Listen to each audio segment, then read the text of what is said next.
Fala galera, bem-vindo ao Ortodontia em Evidência. Eu sou Paulo Correia. Hoje vamos conversar com vocês sobre conceitos de oclusão normal. Eita, será que é normal mesmo? Será que essas alterações que meu paciente tem são anormais? Será que eu tenho que realmente corrigir isso? Senão não vou conseguir, por exemplo, uma estabilidade no caso?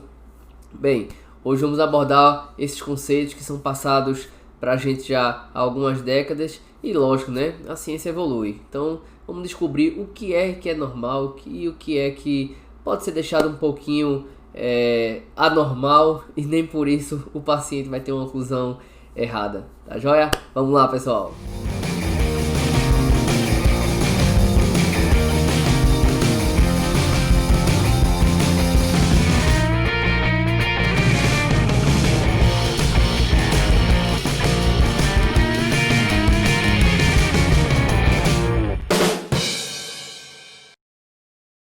Bem, pessoal, durante décadas, né, muitas décadas, eu diria que até mais de um século já, né, se a gente voltar até Engel, né, e o que é que a gente observa, né, que durante esse tempo inteiro, né, foi objetivo de muitos autores, muitos pesquisadores classificar as oclusões, como também as alterações dentárias de alguma forma para que tornasse possível um planejamento mais correto, né? Um planejamento mais previsível, tá?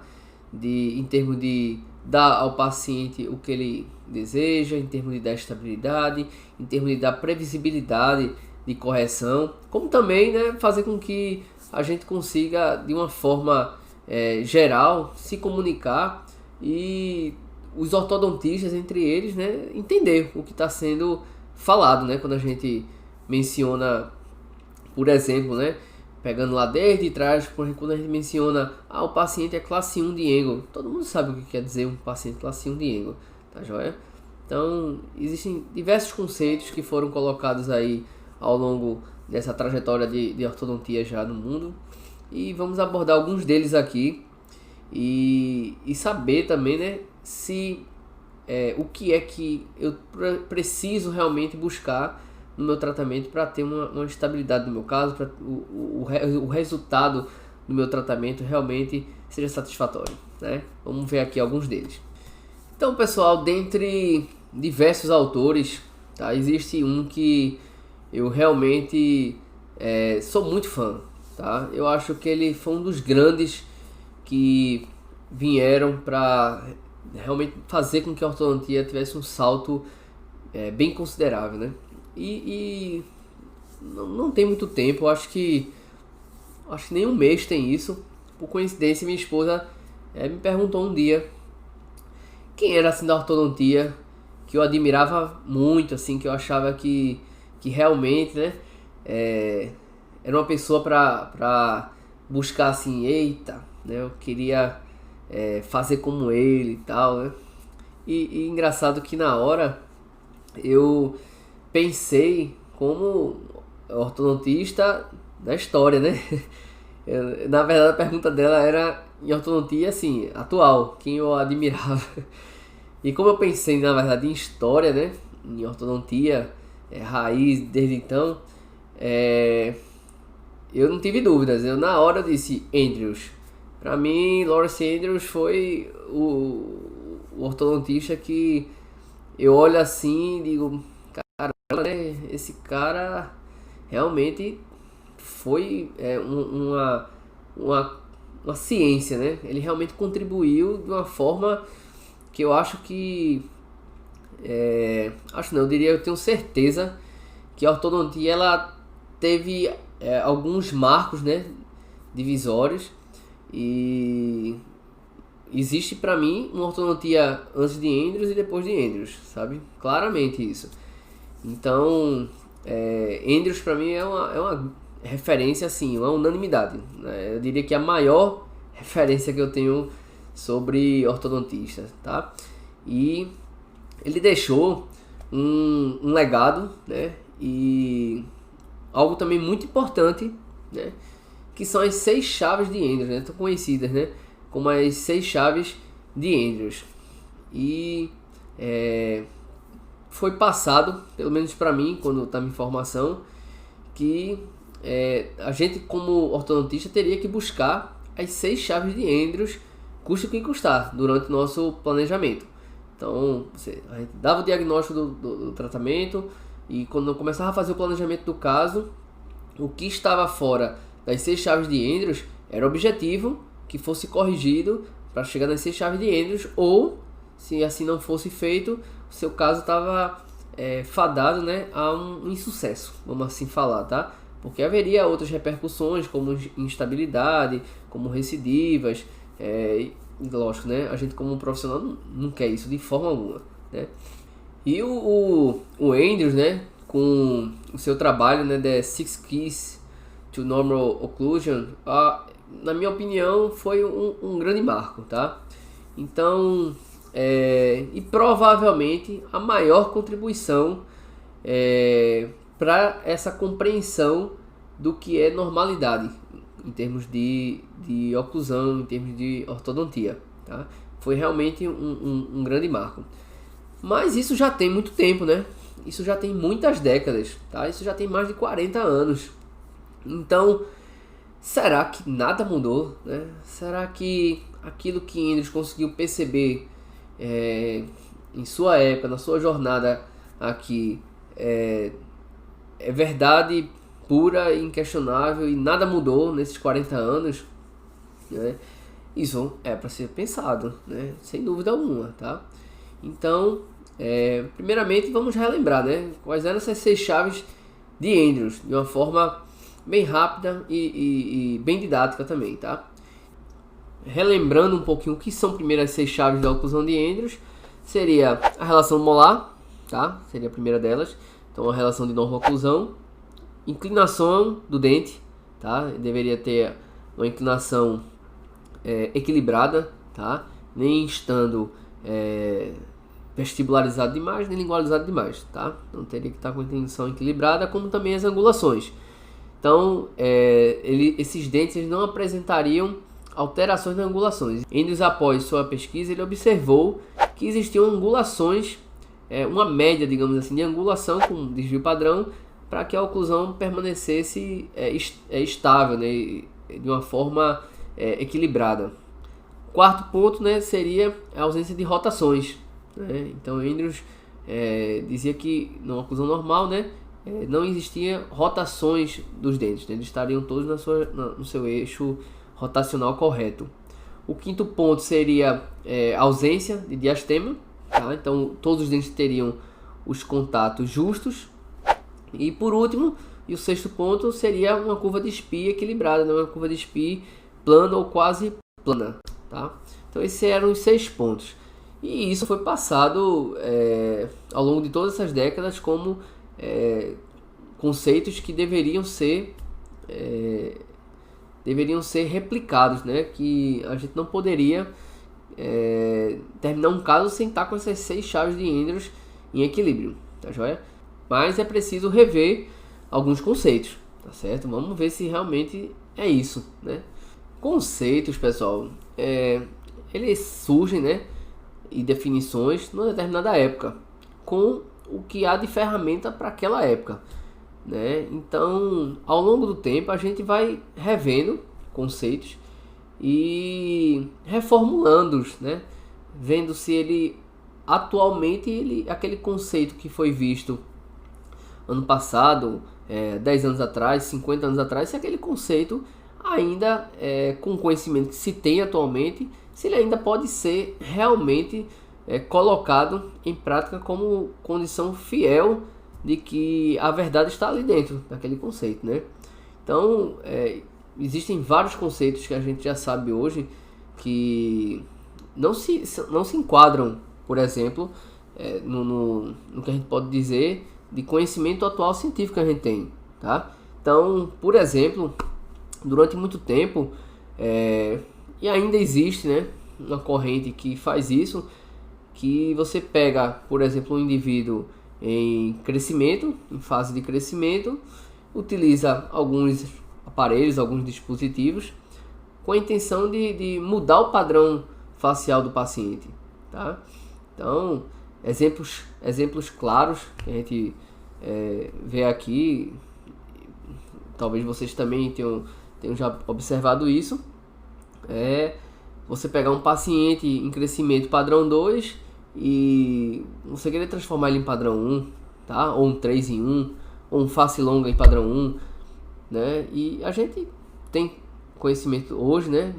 Principalmente graças à internet, então a informação, ela, se você for atrás, ela tá ali, né? Ela chega para você com muita velocidade. Então, hoje a gente sabe que modificar o padrão facial de um paciente, isso não existe. Você consegue melhoras naquele padrão, você consegue alterações dentárias para aquele padrão, em que faz com que aquela face fique agradável, né? Mas mudar um padrão, isso realmente hoje, né, a gente pode dizer que não tem como, a não ser, né, com cirurgia, tá? Porque aí você vai direto no problema, né? Direto na fonte, tá? Removendo o que está errado. Mas redirecionamento de crescimento com o intuito de mudar padrão facial, não, tá? Isso faz parte de diagnóstico, faz parte de planejamento do seu caso. Se você diagnosticou errado, né, aquele caso, você vai planejar errado. Isso é lógico, né? Não tem como evitar, tá? E se você diagnosticou certo, né, corretamente, e planejou errado, também não fez muita coisa não, né? Então vai caminhar para o lugar errado também, tá? Que isso é um exemplo clássico, tá? Você vê um paciente, um exemplo, né, como a gente falou do padrão 2, e querer transformar ele em padrão 1 através de alguns dispositivos que prometem, né, fazer o crescimento de alguns ossos e com isso mudar o padrão do paciente, tá? Então isso é um grande exemplo, né, de conceitos que foram com o tempo evoluindo graças às pesquisas, né, graças aos nossos pesquisadores da área de ortodontia, que foi dando um conceito mais atual pra gente, tá? E provando o que é que se consegue de fato dos tratamentos na fase de crescimento, né? Então, pegando ainda esse gancho dos dispositivos, né, para modificar o crescimento, alguns alunos da gente perguntam assim, né? Mas professor, e por que então ainda continua usando esses aparelhos para fazer, um exemplo aqui que a gente está do padrão 2, né? Fazer a mandíbula crescer se viu que não vai mudar o padrão facial do paciente. Ó, pessoal, não vai mudar o padrão facial, mas vai ter outros benefícios, né, que esses aparelhos vão dar, tá? E o principal deles é a modificação dentária, tá certo? E essa modificação dentária, ela é muito importante na prática clínica, tá? E graças a essa modificação dentária, eu diria dentoalveolar, a gente é capaz de melhorar bastante o padrão daquele paciente e torná-lo agradável, aceitável, tá? Então é por isso que a gente ainda utiliza esse tipo de ferramenta. Agora, tem que saber o que é que vai se conseguir com ela, né? Então, para não estar prometendo o que você não vai cumprir ao final, tá joia? Então seria por isso. Outra modificação ao longo do tempo foi a incorporação da análise facial, como a gente vê, né?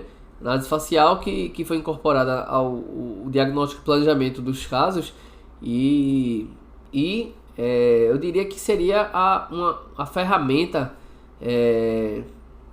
extremamente importante para o seu diagnóstico esquelético, tá? Extremamente. Então, seria, na verdade, a ferramenta principal para o seu diagnóstico esquelético, tá? Então, a adoção da análise facial no diagnóstico, né, e planejamento dos casos foi outra modificação, tá? Na época de Andrews, de Engel, não existia análise facial, tá? Isso foi se colocando ao longo do tempo e começou a se comparar também com relação às análises cefalométricas, né? Em qual peso que cada uma tinha, qual a importância que cada uma tinha. Será que era realmente necessário todos aqueles pontos cefalométricos ou todos aqueles pontos da análise facial, né, para poder se chegar a um diagnóstico preciso e correto? Então, foi outra modificação, né? Incorporação da análise facial e cada vez mais, né, suas reformulações, né? com o conceito, né, com o conhecimento que se ia tendo ao longo do tempo, ele cada vez foi mais se aperfeiçoando essa análise facial, tá? Então isso foi outro conceito, né, de que a ciência está evoluindo, tá joia? Então vai evoluindo e a gente vai modificando os conceitos. E um último exemplo aqui para vocês é o mito da estabilidade, tá? Então se dizia que se você conseguisse as 6 chaves de Andrews, você teria uma oclusão estável, né? E a gente tem conhecimento hoje do que é capaz de dar uma estabilidade num caso, né? O que é capaz de fazer com que o seu tratamento ele perdure, né? E o que não é capaz, tá? O que foge das nossas mãos, tá? E você conseguir colocar as 6 chaves de Andrews e com isso ter estabilidade a longo prazo, hoje a gente sabe, isso é muito pouco para você conseguir essa estabilidade a longo prazo, tá? Não basta conseguir as 6 chaves de Andrews, tá? Então é mais um dos conceitos, né, que foram modificados ao longo do tempo. Então vamos ver um pouquinho agora aqui dessas 6 chaves de Andrews, o que é que realmente acontece, né, quando a gente observa essas 6 chaves de Andrews. Inclusive com relação a essa questão da estabilidade, né, tem uma frase de Sinclair que ele diz assim, né, que eu costumo dizer, inclusive para os meus pacientes aqui, quando eles perguntam, doutor, né, então meus dentes não vão voltar mais não, né, não entronchar mais não vão voltar mais para onde estava não, né. Eu digo, olha, na verdade os seus dentes só param de movimentar com a morte, né. Essa é a grande verdade, né, essa frase do Sinclair, que é perfeito, tá? Os dentes eles movimentam a vida inteira, né? E a gente sabe que a partir dos 17 anos há uma tendência de perda de perímetro de arco, né? O arco ele vai fechando cada vez mais, a estrutura óssea, né? Ele vai tendo essa diminuição. Então a gente vê diminuição da distância intercanina, diminuição da distância intermolar. Então já é do conhecimento da gente que isso foge do nosso controle, né? E aí a gente, lógico, né, lança mão das contenções e para poder estar promovendo essa estabilidade a longo prazo. Mas deixar única e exclusivamente a cargo de ter obtido ou não as 6 chaves de Andrews para poder ter estabilidade é jogar muito, né, jogar muito alto em um conceito de mais de 40 anos atrás, algo para hoje, né? E será que não evoluiu? A gente sabe que sim, né? A gente sabe que já evoluiu e a gente sabe o que é que realmente importa para dar essa estabilidade, tá? Então, para falar dessas 6 chaves de Andrews, né, da oclusão normal, eu peguei aqui um artigo, vou mostrar para vocês, da Liliane Motogliatti, tá? Um artigo muito bom, um trabalho de pesquisa muito interessante, em que ela pesquisou um pouco mais de 6 mil indivíduos, e desses 6 mil ela conseguiu coletar 61 modelos considerados com oclusão normal, aquela oclusão ótima de Andrews, né? E para isso tinha alguns critérios, lógico, né, de inclusão, né? Entre eles, vamos ver aqui, dentre eles a oclusão deveria apresentar no mínimo 4 das 6 chaves de Andrews, e todos eles deveriam apresentar a primeira chave de Andrews, né, que é a normo-oclusão, né, a relação molar em classe 1. Tá? O segundo pré-requisito foi a avaliação funcional dos casos, em que era pedido para o paciente fazer lateralidade, direita e esquerda, como também o movimento de protrusão, e verificado se haveria alguma interferência oclusal. Não poderia haver interferência oclusal. Tá? Então esses 61 pacientes, eles não tinham interferências oclusais. A outra avaliação que foi feita para ser incluído nesse grupo de 61, que representa menos de 1%, né, dos avaliados, era que a relação cêntrica não diferenciasse da relação de máxima intercuspidação habitual. Tá? Além disso, no contato, né, os contatos posteriores deveriam ser bilaterais de forma equilibrada, né? E apresentar ainda o contato anterior suave, tá? Que seria a avaliação estática da oclusão. E o que é que se observou como conclusão desse trabalho, né, da Liliane, né? Se viu que, primeiro, nenhum indivíduo apresentava as 6 chaves, tá? Desses pacientes que tinham uma oclusão normal, tá? Nenhum indivíduo também apresentava 5 chaves. Veja que interessante. Então, o que se viu foi que a maioria apresentava 1, 2 ou 3 chaves de oclusão de Andrews, tá? Outra coisa importante de ser dita é que a curva de SPI, né, a curva de SPI, que é a 6ª chave de Andrews, ela estava presente em todos os pacientes, tá? E a 2ª chave de maior prevalência foi a 5ª chave, que é a que fala de contatos interproximais justos, né? Ele tinha em torno de 42% aproximadamente de prevalência, tá? Deve estar se perguntando por que então eu tenho que chegar nas minhas 6 chaves de Andrews, né? Se a gente viu, por exemplo, nesse trabalho que a prevalência é baixíssima, né? Na verdade, nesse trabalho ninguém tinha 6 chaves e todos tinham uma oclusão aceitável, uma oclusão equilibrada, né? Bem, pessoal, o próprio Andrews, né, ele admitia que era aceitável não atingir as 6 chaves de Andrews, né, que ele publicou, né? Até mesmo porque essas 6 chaves elas eram muito possíveis, digamos assim, de serem alcançadas quando o paciente ele não tinha alterações esqueléticas, tá? Um paciente com o crescimento todo equilibrado. Não é o que a gente vê muito em nossos consultórios, né? A gente vê as alterações esqueléticas, né?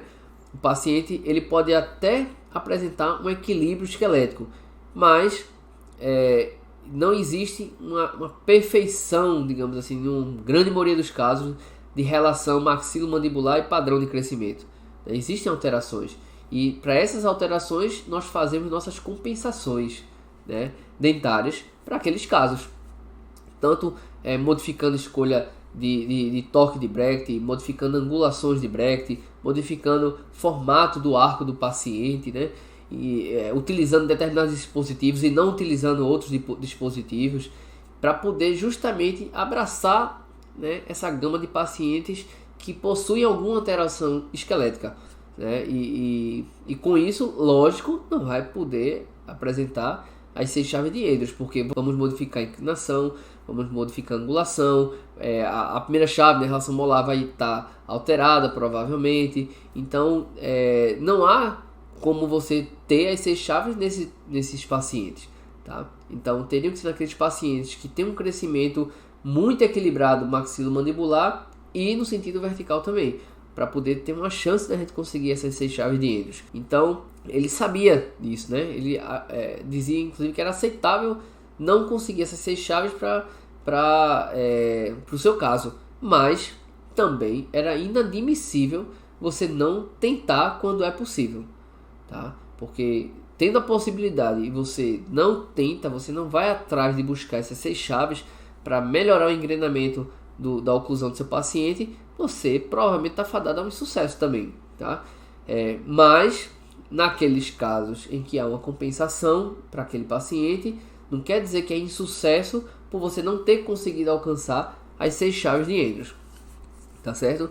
E para conseguir as 6 chaves de Andrews está diretamente ligado ao planejamento do caso, tá joia? Então, se a gente pensa no planejamento do caso como uma escolha correta da mecânica correta, nos acessórios corretos para conseguir a posição daqueles dentes, para manter o equilíbrio e conseguir as 6 chaves, lógico que a gente vai buscar isso, né? Isso vai trazer mais equilíbrio para a oclusão do meu paciente e também vai trazer uma relação estética muito mais aceitável. É isso?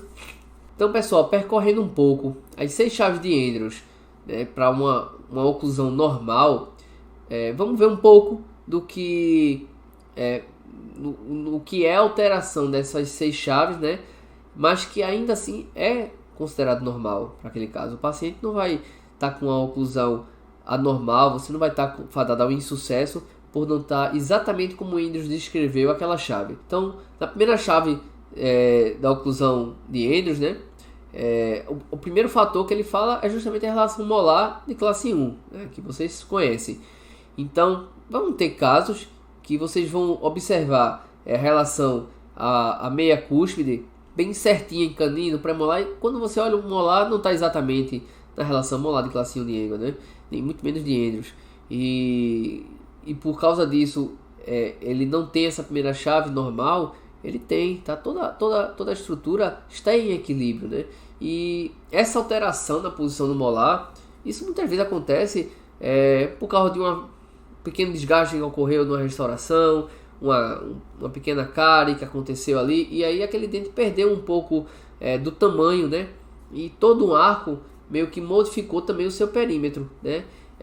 Ou até mesmo durante o crescimento, onde há uma alteração, e nem por isso ele perde aquele travamento, né? Aquele engrenamento da oclusão, tá? Então, mesmo o molar não estando exatamente ali na relação de classe 1, você observa que toda a estrutura está em relação, né? Em equilíbrio.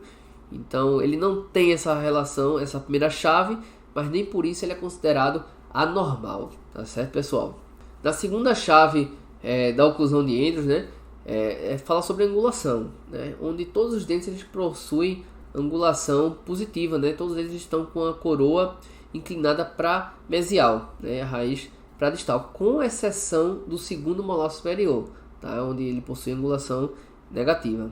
O que é que vai alterar, né? Justamente naqueles pacientes que possuem alguma alteração esquelética. Então, nesses pacientes, a gente não pode manter essa mesma angulação, tá? Um exemplo assim clássico, né?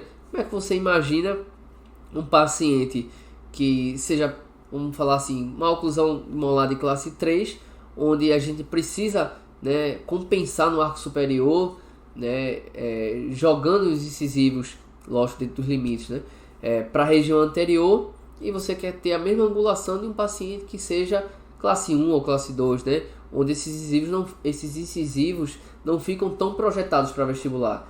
Então, não tem como a gente manter a mesma angulação, né? Naquele paciente que ele possui uma relação de classe 3, né, de deficiência de maxila ou produção de mandíbula, uma das formas de compensação é justamente inclinar os incisivos para vestibular. E para isso, modificar a angulação é um fator favorável para isso, né? Quanto mais angulamos esses dentes, mais espaço ele vai ocupar naquele perímetro, então há uma tendência de jogar esses incisivos para vestibular, tá? Então é uma alteração do que seria angulação normal para eles, mas para aquele paciente que tem uma alteração esquelética é normal essa mudança, essa modificação de angulação, tá? Esse é um dos exemplos clássicos assim de a gente modificar a angulação, né? Existem outros, lógico. Então essa modificação de angulação vai depender, lógico, da magnitude da discrepância esquelética, né? Quanto mais discrepante, maior a tendência da gente angular os dentes, né? Para ocupar maior perímetro do arco, né? Quanto menor a discrepância, menor a angulação será necessária. A terceira chave de Andrews seria com relação à inclinação, né? Andrews, no seu estudo com 120 modelos, ele obteve o que seria uma inclinação normal, que serviu como base para os seus brackets.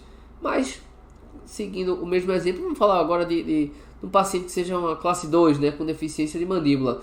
A gente não pode pensar que esse paciente vai possuir a mesma inclinação dos seus incisivos inferiores, vamos usar um exemplo agora no arco inferior, tá?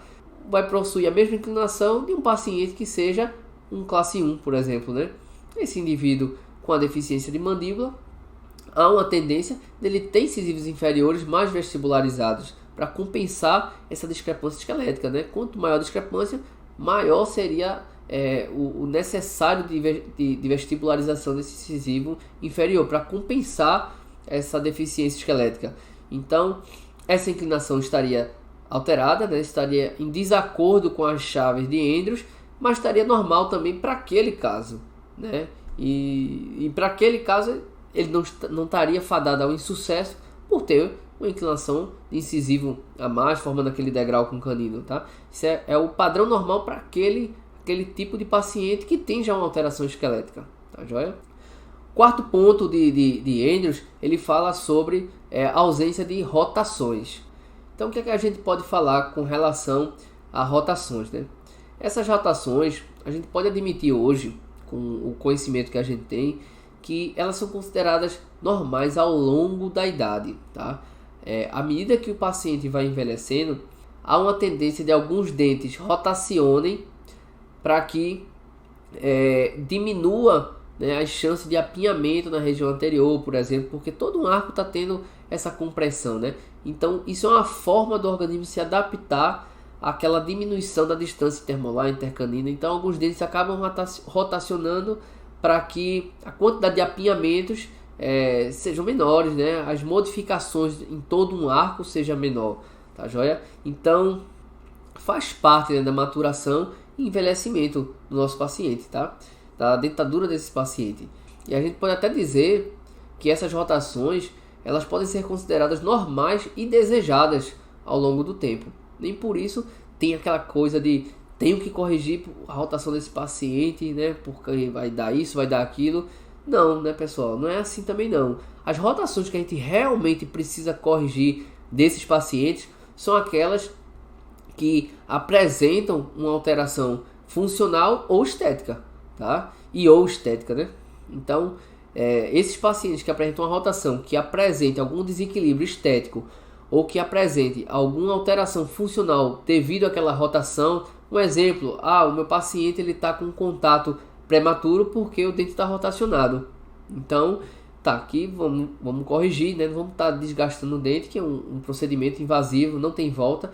O paciente está lá, vai corrigir outras coisas, a gente já corrige também esse contato prematuro, tá? Que pode ser de forma estática, como a gente comentou no início da aula, né? O paciente está mordendo e você observa que é um contato muito mais forte em determinado dente do que em outro, ou pode ser alteração também na função, né? Alteração funcional, onde quando você observa nos movimentos bordejantes do paciente, né? Os movimentos laterais e protrusivos, você consegue observar que há um contato prematuro nesse dente, determinado dente que está com a rotação. Então, corrigindo a rotação, você obtém a ausência desse contato prematuro, então está com certeza muito indicado a correção dessa rotação.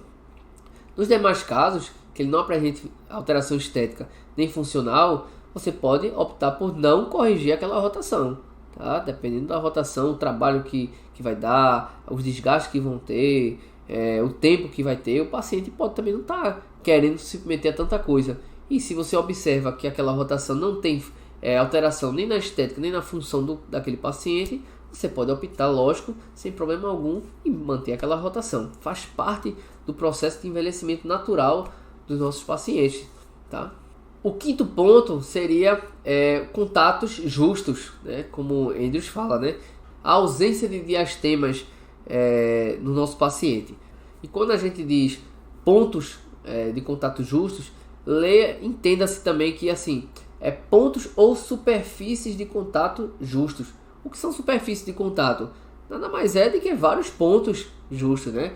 Principalmente naqueles casos que a gente fez desgaste, então você transformou um ponto numa superfície de contato, né? Isso também vai acontecer em muitos pacientes naturalmente, tá? Faz parte, o nosso dente ele tem aquele ligamento periodontal, nosso amortecedor, e ao longo da jornada do paciente nessa vida, ele vai mastigar bastante, tá?